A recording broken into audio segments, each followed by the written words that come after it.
The earliest involvement was when I was 11 and I was a part of an art guild. I was sort of in this group with a bunch of much older, established landscape artists. And so I was doing colored pencil drawings. And the majority of work that I showed was these strange sort of organ-esque sort of internal body parts that I was sketching out. That was my first sort of introduction to that. And I wasn't heavily, I didn't frequent as a young child a lot of galleries or museums, but I pored over art books and always just was drawn to that initially, visually. Dabbled a little bit the older I got into film and costume design and set design.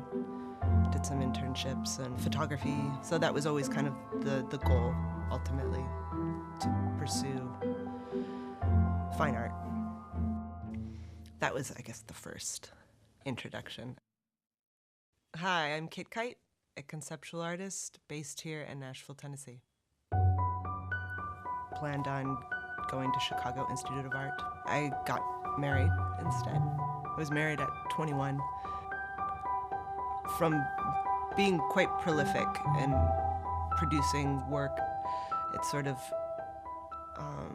came to a halt for different reasons. So there was probably a 10-year span that wasn't producing a whole lot.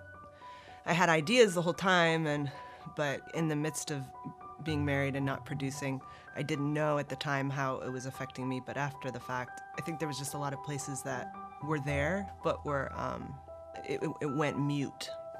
Once the marriage ended and I started sort of exploring what I wanted to pursue in terms of just like work and creatively, it was just this huge narrative and verbiage that wanted to come out.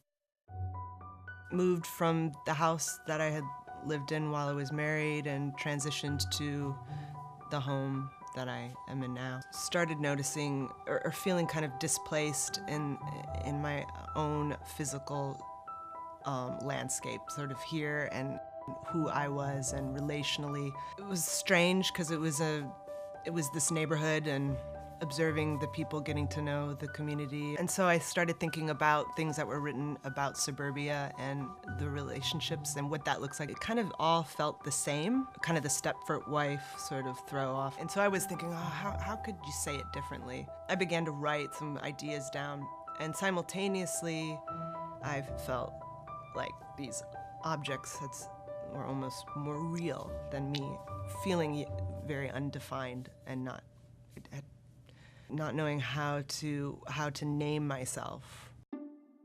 So then I started taking photos in my bathroom because there was a mirror and I could work off of it. Just the lighting was good, and so I would shoot and I would just take these objects.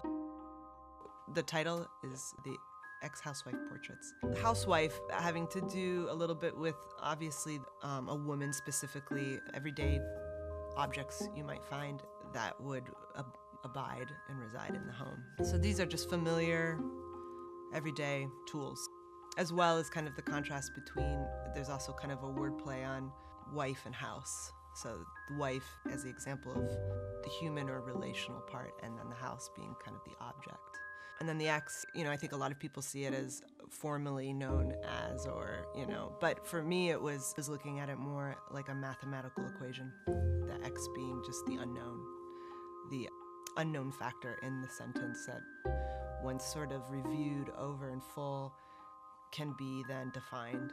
The self-portraits, when I'm in these photos, it's not a self-portrait, it's not me being the self, it's more personalizing or putting a characteristic on these objects, so they kind of play as the setting subject. Me being involved, it doesn't make it a still life, like it creates a dimension to it, but also the play that I'm the backdrop and they're the forefront. And so enhanced. What becomes so familiar, what we kind of grow used to seeing every day, all of a sudden becomes unfamiliar. I think anytime you arrange things in groups or in multiples, arrange them differently, displace it, all of a sudden it's like, oh, I didn't notice this. It was sort of a play on that. That's the concept. In the beginning, I think it was just being developed, so there was a little bit more of maybe my face showing, or it would have been considered like, oh yeah, it's a self-portrait of you. At that point, I had no agenda. It wasn't about like, okay, now I'm gonna work on this idea, and I'm gonna. It was just helping me sort of maybe pre-verbal, like before it was even sort of there was a definition on it. It helped sort of defined by the process. So Instagram kind of just started out as I guess like almost like a sketchbook or a place to draft out of. So it sort of evolved, even though the idea is what propelled it initially, and that's in essence what conceptual art is, the heart of it. So it made sense, but it took people sort of acknowledging it, because for so long, again, creating art in a closed door sort of environment and no one ever saying anything, and I was kind of left with a lot. I was just used to creating things, thinking about it myself, and that was that. So all of a sudden Instagram kind of opened up a conversation with people. It was a great asset in developing it further. And it was encouraging too, which I hadn't really experienced a whole lot of. That helped propel me to be consistent and develop it. The whole Instagram gallery became a consistent themed gallery with the ex-housewife portraits. It was going to be something that I would write about instead, but it ended up translating into something visual. So this is where I typically take the pictures, in my bathroom. And so, door open, lighting, we're out a few bulbs, and then object. Place it on there. If it needs to be held, I hold it with my left hand and shoot with my right into the mirror. And then I'll shoot, position, and work off the bevel. And that is how that is done. Pretty simple.